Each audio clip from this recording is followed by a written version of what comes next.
Muy buenas a todos, aquí estamos un día más, un martes más en nuestro canal.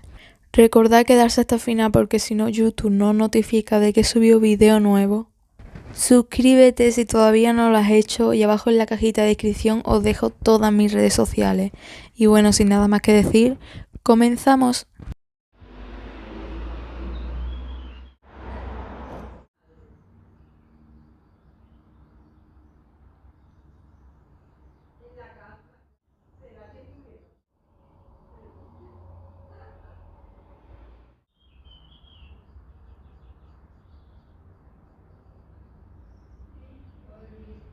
Necrófilo.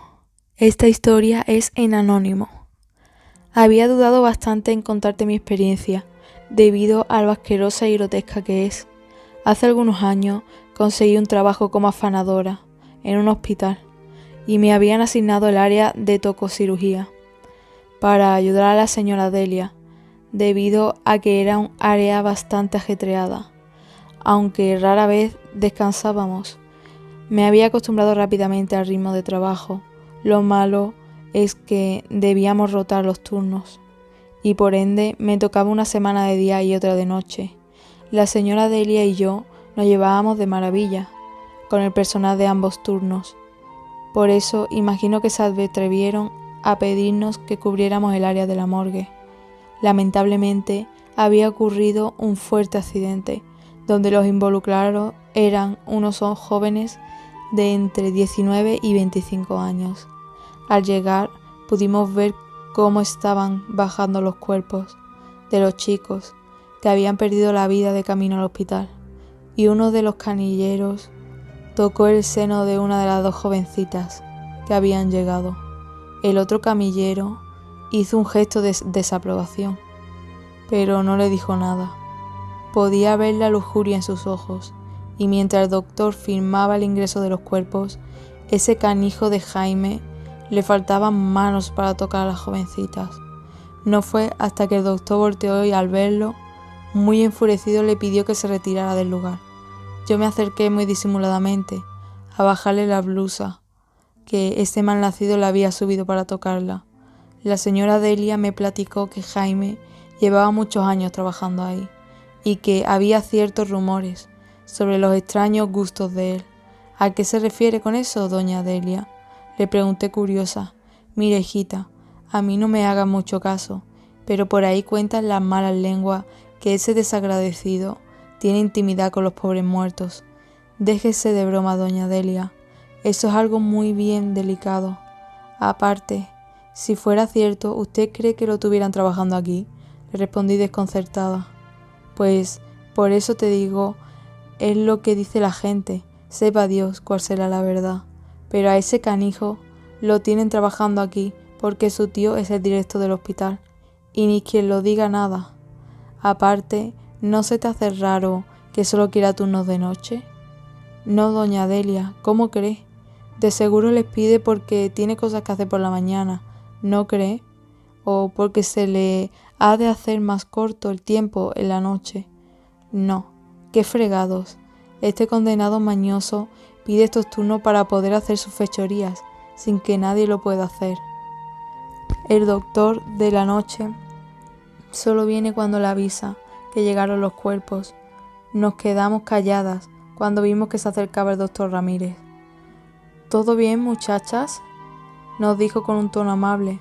Sí, doctor, es solo que me dan nervios estar entre los muertitos, respondió doña Delia. Ja, ja, ja. Pero, señora Delia, lleva trabajando más de 15 años aquí, en el hospital. Ya debería de estar acostumbrada a esto. No, doctor, esto es algo a lo que yo no creo acostumbrarme nunca. Mire, no más tan jóvenes, toda la vida por delante, y vea, no más cómo terminaron. Pues sí, lamentablemente la juventud de ahora vive una vida bastante apresurada. No mide los riesgos y ve ahí las consecuencias. Y ellos, gracias a Dios, no quedaron tan mal. ¿Y a ti no te asusta estar tan cerca de los cadáveres?, me preguntó. Ay, doctor, para serle sincera, a mí me dan más miedo los vivos que los muertos. Estos pobres, ya que me pueden hacer. ¿Te equivocas? Hay cosas que la ciencia no ha podido explicar. En todos los años que llevo de carrera me han sorprendido infinidad de cosas que pueden hacer los muertos. Te parecerá tonto, pero en una ocasión me trajeron un cuerpo de una mujer que había sido secuestrada y torturada. Lamentablemente, cuando la encontraron, presentaba un grado de rigidez bastante avanzado. Yo era recién graduado, así que mi inexperiencia hizo que me pusiera muy nervioso, a tal grado de no saber qué hacer o por dónde empezar. Y ya en mi desesperación llamé a uno de mis maestros de la facultad para que me auxiliara. Y cuando llegó, comenzó a hablarle al cuerpo, como si estuviera viva. Le dijo que tenía que ayudarnos para que ella pudiera reencontrarse con su familia. Fue entonces que la rigidez de su cuerpo comenzó a desaparecer y de esa manera pudimos manipularla, pues con facilidad. Pero hacerle la autopsia. Ay, doctor, pues ojalá un día de estos también lo metan. Estate quieto al maní larga de ese mentado de Jaime. Ay, cállate, hijita, ya no estoy molestando al doctor, más bien vamos a ponernos a trabajar, decía doña Delia bastante apenada por mi indiscreción. El doctor solo sonrió y se dio la media vuelta para comenzar a trabajar. Nosotros hicimos lo mismo.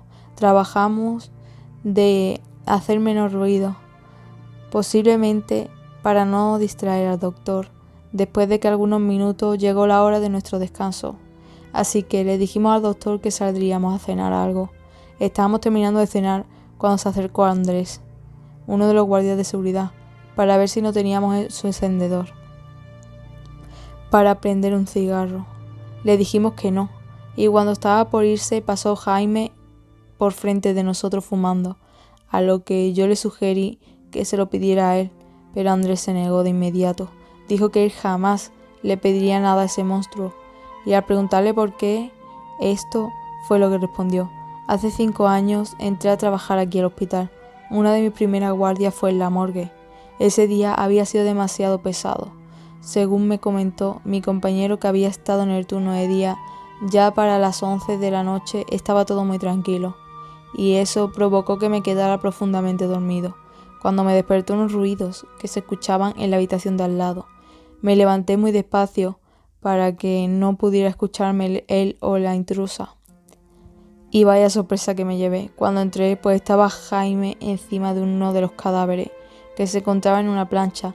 Los besaba y los lamía de una manera tan morbosa que aún hasta la fecha me produce náuseas recordarlo. Me lo fui a golpes al ver tan atroz escena y llamé a la policía. Cuando llegaron, también llegó el director del hospital y me dijo que si no quería perder mi trabajo y que me acusaran de robo, debía decir que todo lo había inventado, yo por problemas personales con Jaime. Sé que no estuvo bien mentir, pero salvar a ese loco, pero necesitaba mi trabajo. Lo peor de todo es que no fue la última vez que lo vi haciéndolo. En repetidas ocasiones lo he visto mantener intimidades con los cadáveres. Que le dije sorprendida. O sea, que el director sabe lo que hace ese tipo y no hace nada al respecto. Tenemos que denunciarlo, le dije bastante molesta. Ah, hijita, aquí todos sabemos de las andanzas de Jaime. Si no decimos nada es por temor a que nos corran o que nos acusen de robo, como dice Andrés. Estábamos tan entretenidos en la plática que no nos dimos cuenta de que nos habíamos pasado casi 20 minutos de la hora de comer, hasta que pasó el doctor dándonos las buenas madrugadas. Nos levantamos a toda prisa y nos disponíamos a trabajar, pero muy curiosamente nos mandan a llamar para limpiar los baños de la área que no nos correspondían. Yo volteé a ver a la señora Delia, bastante confundida, pero ella solo dijo que iríamos de inmediato. Le fui reclamando durante el camino el por qué había aceptado si era una área que no nos tocaba, y ella solo respondió que lo más seguro era Jaime estuviera detrás de esto. Yo en tono burlesco le dije que tenía que ver que Jaime fuera un loco y que nos pusiéramos a lavar los platos o baños. Era algo totalmente diferente. ¿Tú qué sabes, Mesa?, me dijo molesta. Solo esperaba a que se fuera el doctor para meterse allá con las muchachas. Ay, doña Delia, ¿por qué dice eso? Ya, deja de estar de preguntona y ponte a trabajar. Ah, ya, él y su conciencia él. Lo va a pagar con Diosito y con los muertos. Seguimos trabajando en silencio y cuando terminamos fuimos a avisar que ya habíamos terminado. La enfermera que nos mandó vio su reloj y dijo: «Está bien, doña Delia, creo que ya pueden regresar». Estaba todo en completo silencio. Cuando me dice doña Delia: «Ya de haber terminado este cabrón. Vamos a ver qué gracia nos dejó esta hijita». Y vaya sorpresa que nos llevamos. Jaime en el piso con los pantalones abajo y sin camisa. Una de las chicas estaba en el suelo también, como si le estuviera practicando sexo oral. Y la otra parecía estarlo abrazando muy fuerte, porque comenzaban a vérsele partes muy moradas del pecho y espalda.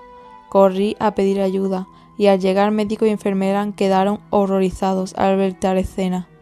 Dicen algunas de las personas que le ayudaron que tuvieron que quebrar los brazos de las chicas para que lo pudieran soltar. Y la mandíbula de la otra afortunadamente perdió el miembro. Y digo afortunadamente porque ya no podría volver a abusar nuevamente de alguna de las otras chicas que llegan a la morgue. Ahora entiendo que el doctor Ramírez tenía razón. No solo hay que temerle a los vivos, sino también a los muertos, porque ellos también pueden tomar venganza. Tengo algunas otras historias que contarte que me ha tocado vivir en el hospital. Espero poder contártelas pronto. Esta historia está contada por Adrián Martínez. Esto sucedió cuando era pequeño. Tenía alrededor de 5 o 6 años y a mis 31 lo recuerdo bien, pues fue un evento que se quedó marcado en mi mente.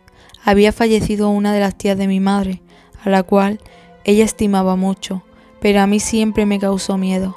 Aquel día iba llegando de la escuela cuando mi madre recibió la llamada y le dieron la noticia y, más a fuerzas que de ganas, me llevaron. Llegamos a casa de mi tía. Al entrar al cuarto donde la estaban velando, la escena fue impactante para mí, pues nunca había visto un ataúd.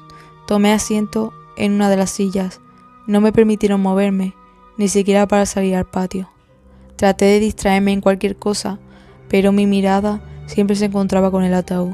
Mi inquietud era tal que en mi pequeña mente se cruzaba la idea de que en cualquier momento la tía se levantaría. Mi madre me llamó: «Ven, hijo, despídete de tu tía, ella te quería mucho».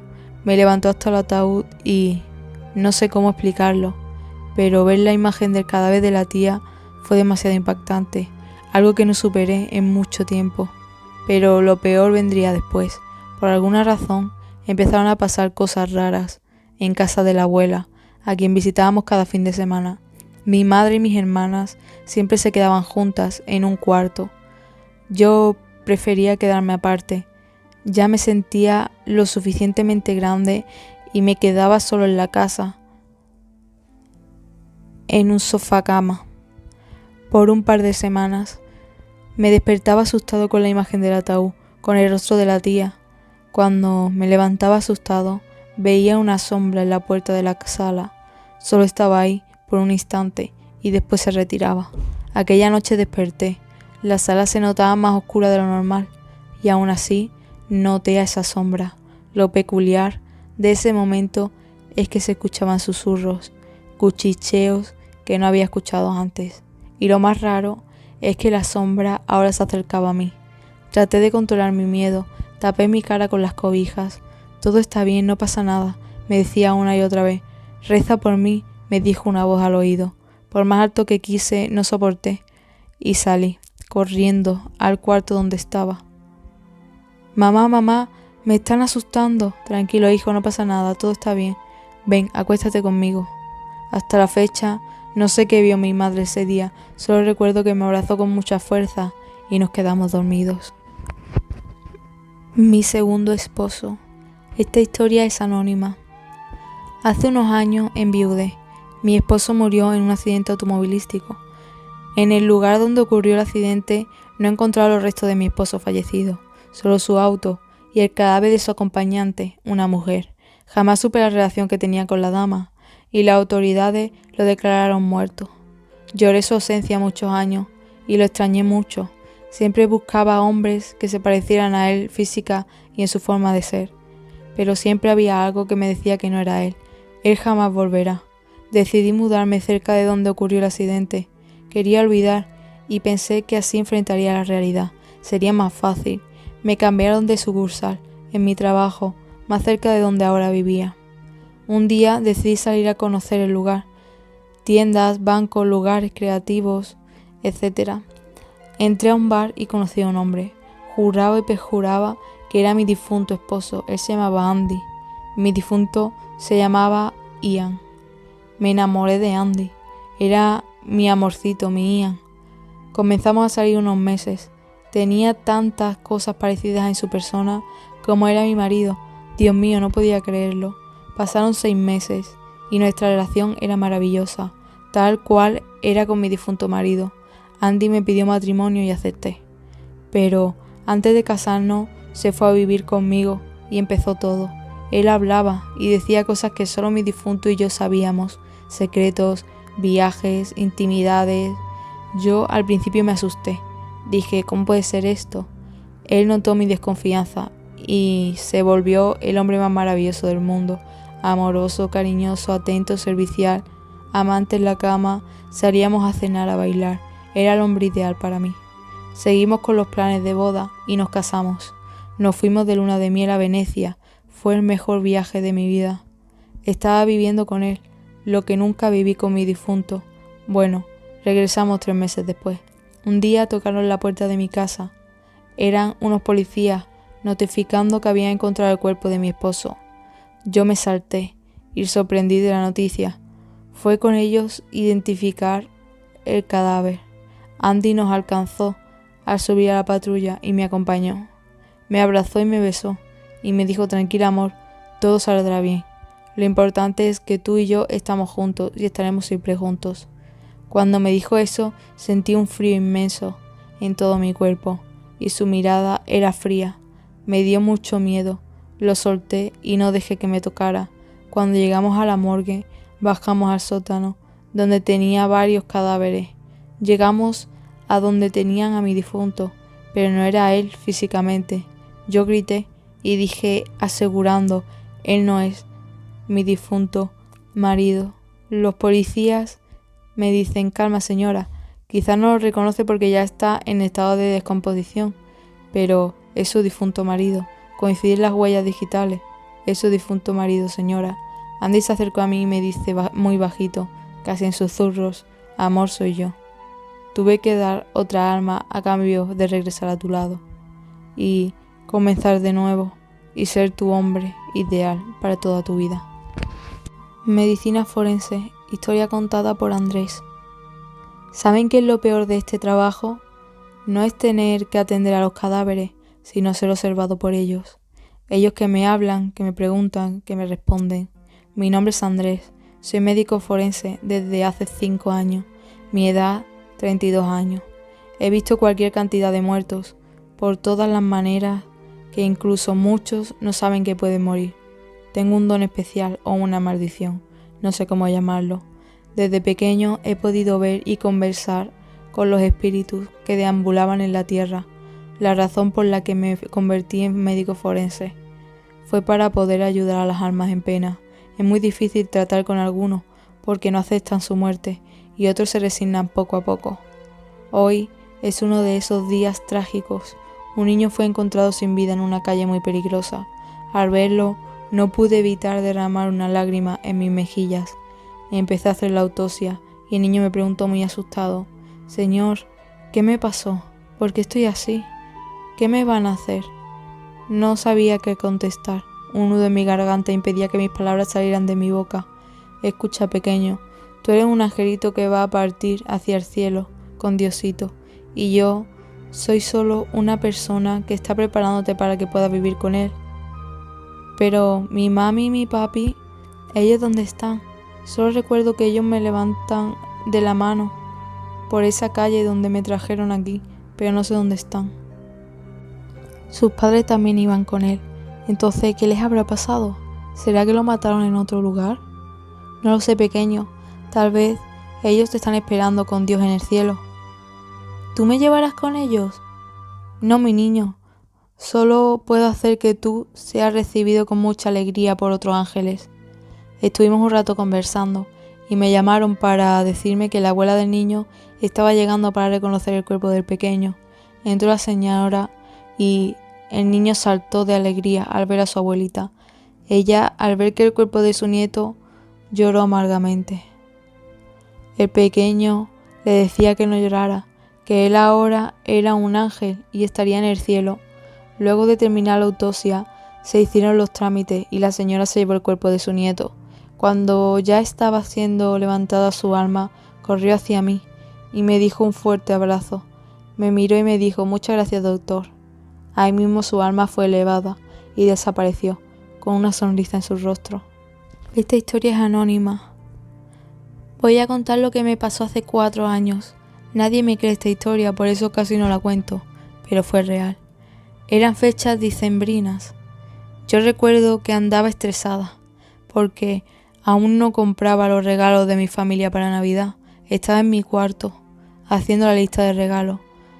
Voy al piso de abajo y veo una tipa entrando al baño, pero solo la vi de espalda, y cerró la puerta. Me saqué de onda, pero dije, a lo mejor es amiga de mi hermana. Entró a la cocina y me dice mi madre: «¿No que ibas a bañarte?» Y yo, ¿cómo? Y me dijo: «Sí, estabas aquí platicando conmigo, que ibas a hacer la lista de los regalos, pero que primero ibas a ir a bañarte». Le dije: «Ma, estás loca», y me reí. Le dije: «Yo estaba ya haciendo la lista de los regalos en mi cuarto, pero bajé por agua». Y pensé y le dije: «Oye, ¿pero cómo sabes que estaba haciendo la lista de los regalos?»